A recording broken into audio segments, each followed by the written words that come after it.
9 जुलाई को अफ्रीका का सबसे बड़ा मुल्क सूडान 2 हिस्सों में तकसीम होगा। जनूबी सूडान रस्मी तौर पर एक आज़ाद मुल्क बन जाएगा।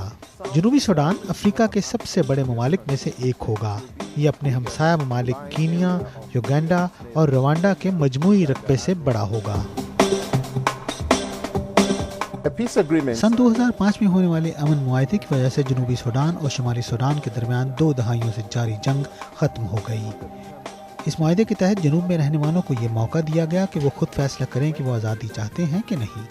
इस साल जनवरी में होने वाले एक रेफरेंडम में उन्होंने इंतहाई अक्सरियत से नए मुल्क जनूबी सूडान के हक में वोट डाला। यकीनन नहीं। जनूब में मलेशिया और जनूबी सूडान की फोर्सेस में झड़पें होती रहीं और मई में शुमाली सूडान की फोर्सेस अबैये की मुतनाज़ा सरहद में दाखिल हो गईं। अबैये तेल से मालामाल इलाके के मरकज़ में वाक़या है। मगरबी ममालिक जैसा कि अमेरिका, बरतानिया और नॉर्वे शुमाली और जनूबी सूडान के दरमियान होने वाले अमन मुआहदे के अहम स्पॉन्सर्स हैं। कीनिया ने भी इसमें अहम किरदार अदा किया।